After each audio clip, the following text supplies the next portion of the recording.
Welcome to Discover Health, a White Mountain perspective. I'm your host, Dr. Tom Barella. On this show, we try to discuss issues that are important to us in the White Mountains and using local specialists to discuss our issues. And today's program is no different. Today, we're going to talk about our skin.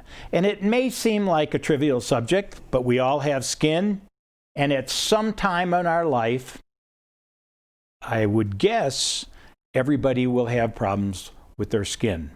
And to do this, we're going to talk to Debra Bergstrom, a nurse practitioner at Arizona Dermatology up here in Sholo. And I'm going to say welcome to you, Debra, to our show. Well, thank you, Dr. Barella. Okay, relax and enjoy it because we're going to have about a half an hour of good talk here about the skin. And I know you've been up here a long time. I've been up here 10 years now. 10 years I'm 10 here. 10 happy years. And actually, I've known you've been here that long, but I retired about the time that you came. Anyway, you have the distinction of being the wizard on skincare. And most people probably would not realize that the skin is the largest organ of our body. Most people don't think of skin as an organ. It's just there. We take it for granted. We don't take good care of it. But it weighs about 16% of your body weight, and it is an organ. It has immune functions. It protects you from radiation, from bacteria, from invaders like dirt and particles. And it keeps you hydrated and intact. Without it, you would die immediately. Well, that's a lot of functions for a single organ, and at least as a physician, people tend to notice when there are problems with their skin. Immediately. They may not know what to do or what it is. I mean, we're all used to rashes. I think, and stuff like that. But I think it's important that we lay a little bit of groundwork for what you're going to talk. And so why don't you go into a little bit of detail about the purposes of the skin, and as we go through that, we'll come across and maybe give people some perspective about their own skin. Well, as we said, the skin has a lot of functions. People don't realize that in addition to immune activity, it regulates your body temperature, it pads you. You know, we wouldn't be much with just bones and organs. It's how we feel about ourselves. Our skin is the part of our body that makes us how we feel about ourselves and other people. Ooh, that is a good point. Yeah. It is. It's not that we can see any other part of someone besides their skin. And so there's a lot of focus that we might not think of on the skin in the beauty industry, in the television industry. And I think that, you know, sometimes even our health is judged improperly by how lovely our skin is. In dermatology, we're not as much talking about aesthetics as we are health. Okay. So your point about rashes, everyone gets them. There are lots of concerns about skin, from congenital diseases to cancer. It spans the lifespan from infancy to great elderly folks. And, you know, there's something we don't want for everyone in those groups. Well, I'm impressed because, you know, we do tend to look at people's skin as you know, I know people look at, when you shake hands, how rough the skin is, and you hear comments about whether you're a blue-collar worker or a white-collar worker.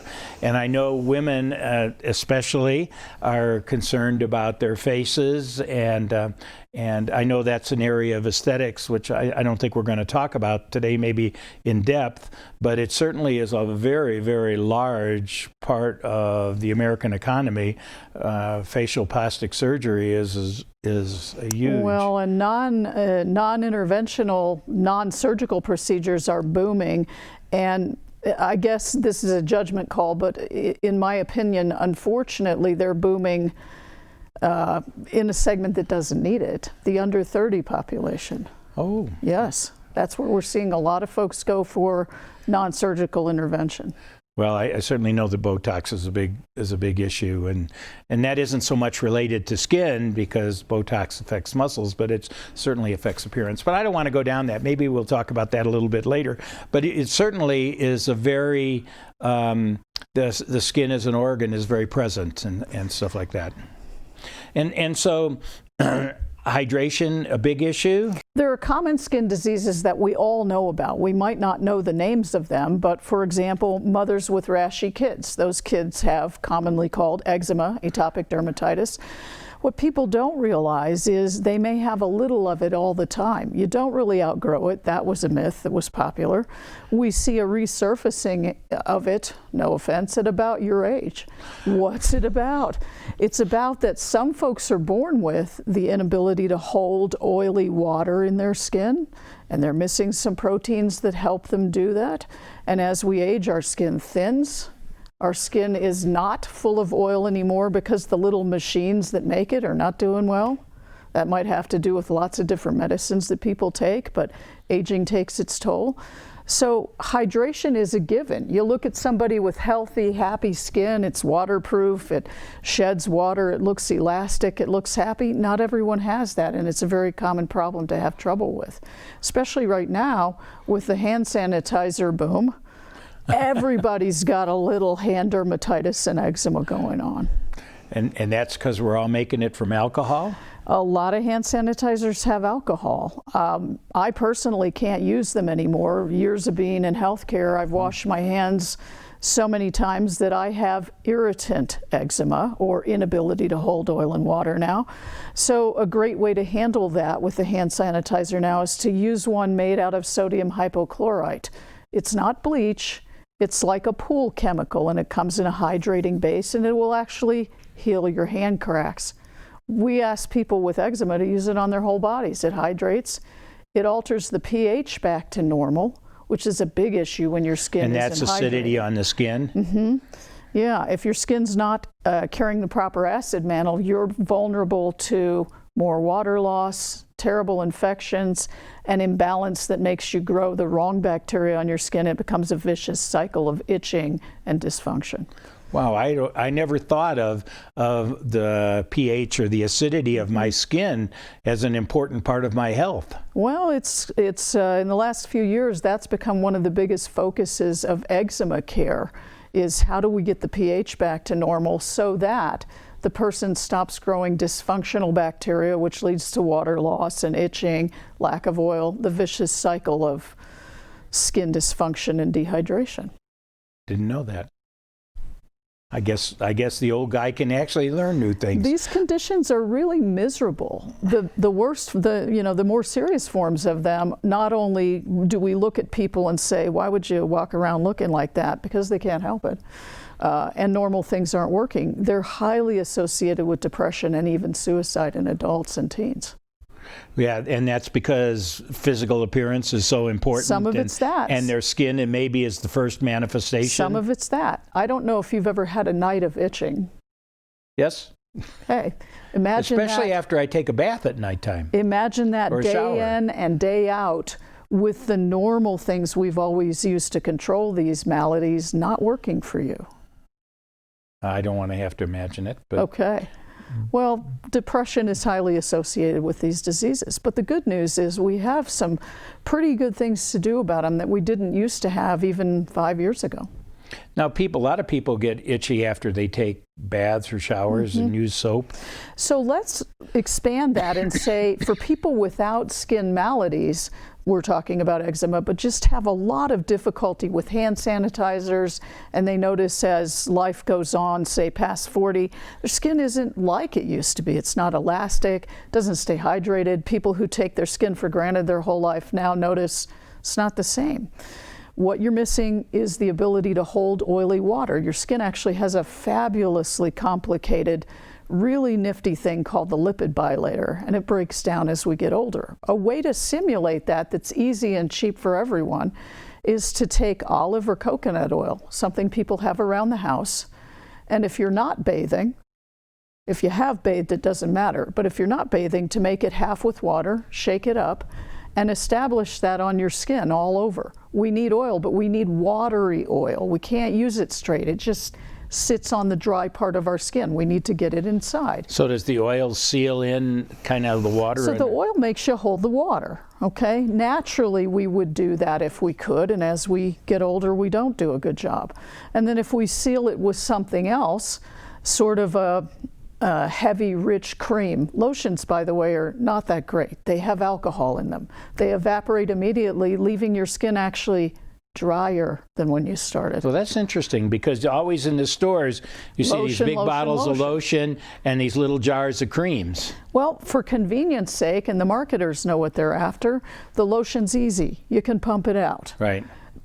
And what you may have noticed on your own hands as a person who provided health care and medical care for decades is it leaves your hands drier after a while. That's true. So we tell people, use watery oil. It simulates your own membrane of lipids that you're not doing well with. It sucks water in, and then we put a cream over it to keep it there. And it works. Try it at home after your bath. You'll quit itching. Well, I know as an endocrinologist, a lot of diabetics have problems with properly hydrating their skin, especially in their fingers and their feet, because of the peripheral neuropathy. Things get complicated in diabetes. You may have a person who's very, very astute in taking excellent care and getting their blood sugars approaching normal most of the time. But by and large, most diabetics are not as good as that, and therefore they're always a little hyperglycemic, and therefore dehydrated, and therefore getting complications like circulation and nerve damage. So we can't hydrate that as well as we'd like to, but we can help a lot of people by stressing to them to get the blood sugar back where it belongs, hydrate adequately, and then this oil and water followed by cream routine does help diabetics. We have some special things that help diabetic itching, like Pramoxone. Pramoxone is found in some products that people know about, Gold Bond, Sarna. But that's and that's a cream. Those are creams, and they help a lot with itching and dryness. There's some products out there also that for people with really thorny, horn-like areas in their hands and their feet, and maybe diabetics who don't feel things well, so they don't know if they've done a good job or not, will actually pull water into the skin. And one of those is found in amlactin, so lactic acid base, ammonium lactate. It will draw water into the skin. The product doesn't smell very good, so a lot of people are not in love with it. There aren't very many ammonium lactate creams, are there? The only one I know of is commercially available now. It used to be prescription, and it's called amlactin. And they've gone through the Me Too products, and they make some for feet and some for hands and some for bodies, and they're all very good. They draw water in. There's another group of products that have salicylic acid in it. Now, if people think about that, they're like, well, that's a terrible idea. We use that to kill warts. Right? On a very concentrated. There you go. But in a mild amount, salicylic acid exfoliates some dead skin and will actually help draw water into the better skin. And a lot of doctors and people that do feet care use a lot of urea-containing products. Those are a little hard to get. They're not well covered by insurances, and that's too bad because those work wonderfully. Those are really not water drawers, a little bit, but those have a role in helping people who have really dysfunctional problems with dead skin buildup to slough. So there are some skin diseases that do that. People with circulatory and blood sugar problems have a lot of dead skin buildup. People who work hard with their hands may get actually pathologic conditions of skin buildup. And that's dead skin and heavy density. Well, your body is always about protecting itself. So when you have constant pressure, power tools, rough conditions on your hands, tile setters, carpenters, etc., your body will develop calluses. It's trying to protect bony surfaces and say, I don't know what you're doing, but I got to keep you away from yourself.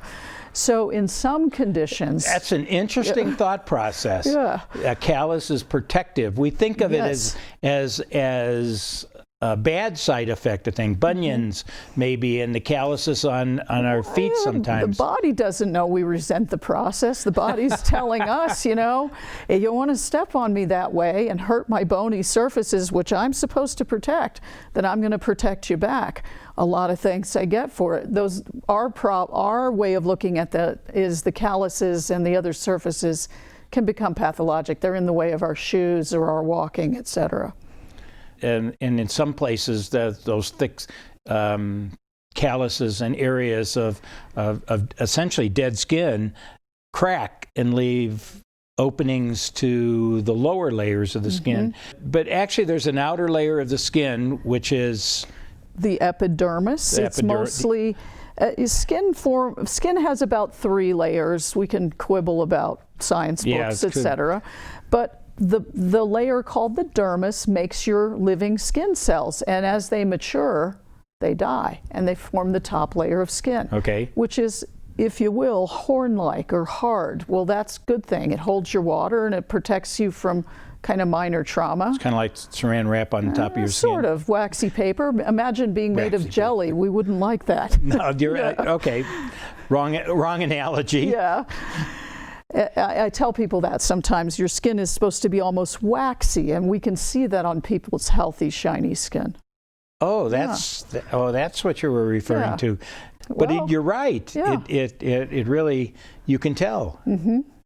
And okay, so and then there's the intermediate layer, the dermis, and that's where. Well, it's where your cells are produced. At the bottom of the dermis is a layer. So that's the growing layer. That produces some cells called basal cells, some cells called squamous cells. Nobody really cares, I'm sure, but you know, we need to know that because later in life, as we damage our skin, those areas can form cancers for us. So talk a little bit about the cancers. We want to make sure we talk about a little bit about cancers, and I want to also make sure that I get some time to talk to you about sun because we live in Arizona. Yes. So while you're talking about the layers, the basal cell, the dermis, where cells are actually living layer, isn't that kind of like one of the living layers of the skin? Yes, it's living, and you know, below that we have a layer that pads us, you know, makes our skin feel elastic and lovely, but the cancers come from the layer that produces all the cells. So they essentially grow up through the epidermal layer? They grow up, they die, and they form a tougher layer. But we're always producing skin cells. There's discussions about, well, how often does that turn over? And there's a myth about 7 to 10 days. I think it's more accurate to say, you know, 14 to 30, depending on the surface. Okay. So anyway, all kinds of things damage our skin. Dry air, chemicals, pollution. There's lots of discussion about that. Our pH, our skin conditions, okay? But the sun is one of the most damaging things we come in contact, and things are a little better now about people realizing that sun damage starts when you're a baby. You know, essentially, in my generation, Mom and Dad sat us on the lawn on the blanket all afternoon to crawl around and play in the sun. It was good for us, right? Well, a lot of teenagers and young people head for the beaches during spring break, too. Yes, they do, because they want to look tan, and it's popular to look tan. A tan is a scar. There's a little layer in that growing layer also of skin called melanocytes, and they produce your pigment.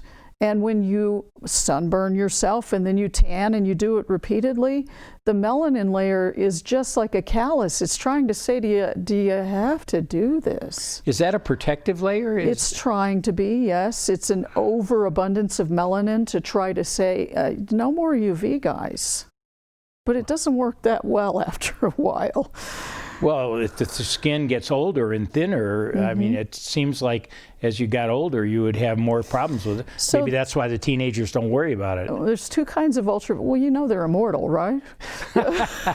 Yes, my kids always thought, and they always thought I was wrong as I was growing up. Well, yes. I got a lot smarter when they got into the young adulthood. That's right. Had to support themselves. So there are 2 different types of the ultraviolet B and the ultraviolet A. That's right. There's A waves and B waves.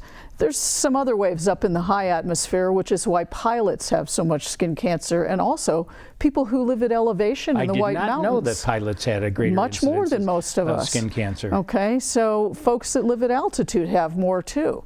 Arizona is the second highest skin cancer rate in the world. Number one is Australia. Number two is Arizona.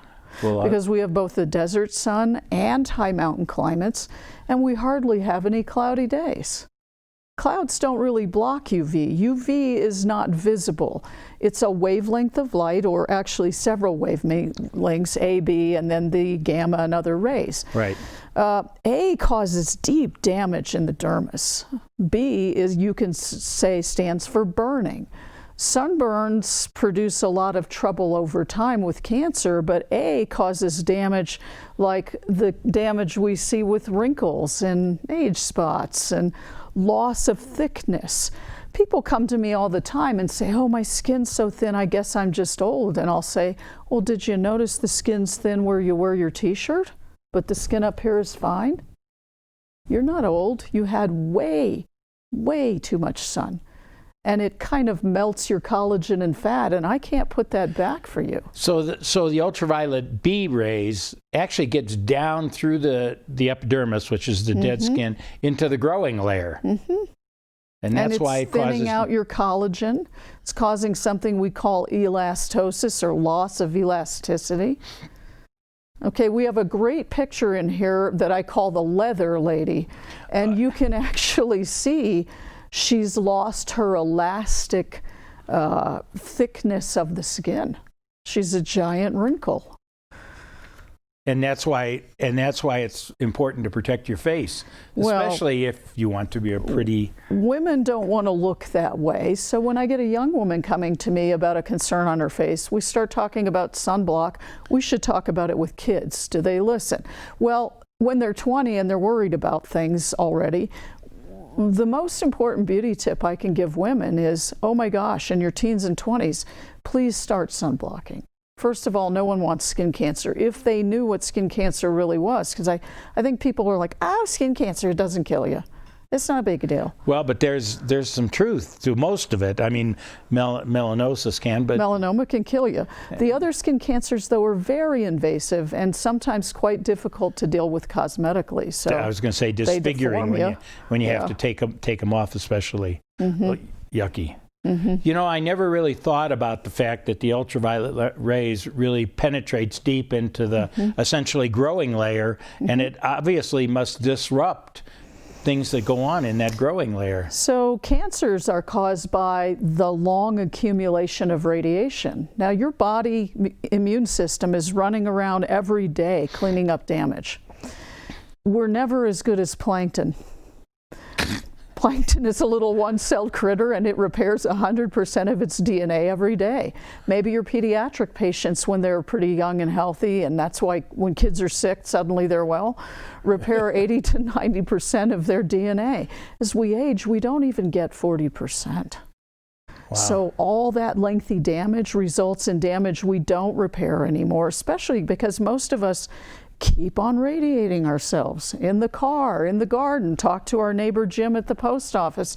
Oh, I was only out for 20 minutes. Yes, but you can't repair it anymore. So why don't most cosmetics, women use a lot of cosmetics on their face. Why don't they contain ultraviolet protection? I know some of them do. I'm going to say something controversial. Over 90% of the sunblocks that are in your cosmetics, your lotion, and in the store as sunblock contain about 12 different chemicals. There are 4 common ones. You can turn over your cosmetic and see oxybenzone, avobenzone. The way the industries that put together a lot of our cosmetic and other products for skincare function is, it works, it's cheap, and I have an investment in it. Okay, controversy. These chemicals absorb light. So if you put them on your skin, they absorb light. But it's a lot like your kitchen sponge. They can only do that until they're full. So the direction on these chemical sunblocks, if you ever read the fine print, was take a whole ounce, a whiskey jigger, per 9-inch square surface, about a forearm, about your face, and apply it every hour and a half. Nobody does that. So No, your you're right. SPF 15 is now a 2 or a 3. So it probably lasts 2, maybe at best 30 minutes. We much more need in this country. And by the way, many European countries have banned that system. They're bad for our coral reefs, and they turn into estrogen fragments. Not so good for us. Deborah, we are almost done. I'm just impressed. I never thought of sunblock as having essentially being an absorption of ultraviolet or whatever rays, and then getting saturated and can't work anymore. I've never thought of that as the mechanism of action. The old way is the good way to say. The barrier method, zinc, is the best that we have in this country. They have other things in other And that's countries. why the lifeguards used to wear it on their nose. Right, but we have modern zincs that are invisible, translucent. You can't feel them. They are in some good cosmetic brands. It's a shame that they're as rare as they are in the regular drugstores. But they're out there. That's incredible. I have, and I knew there were new ones only because I've talked to you in the past about.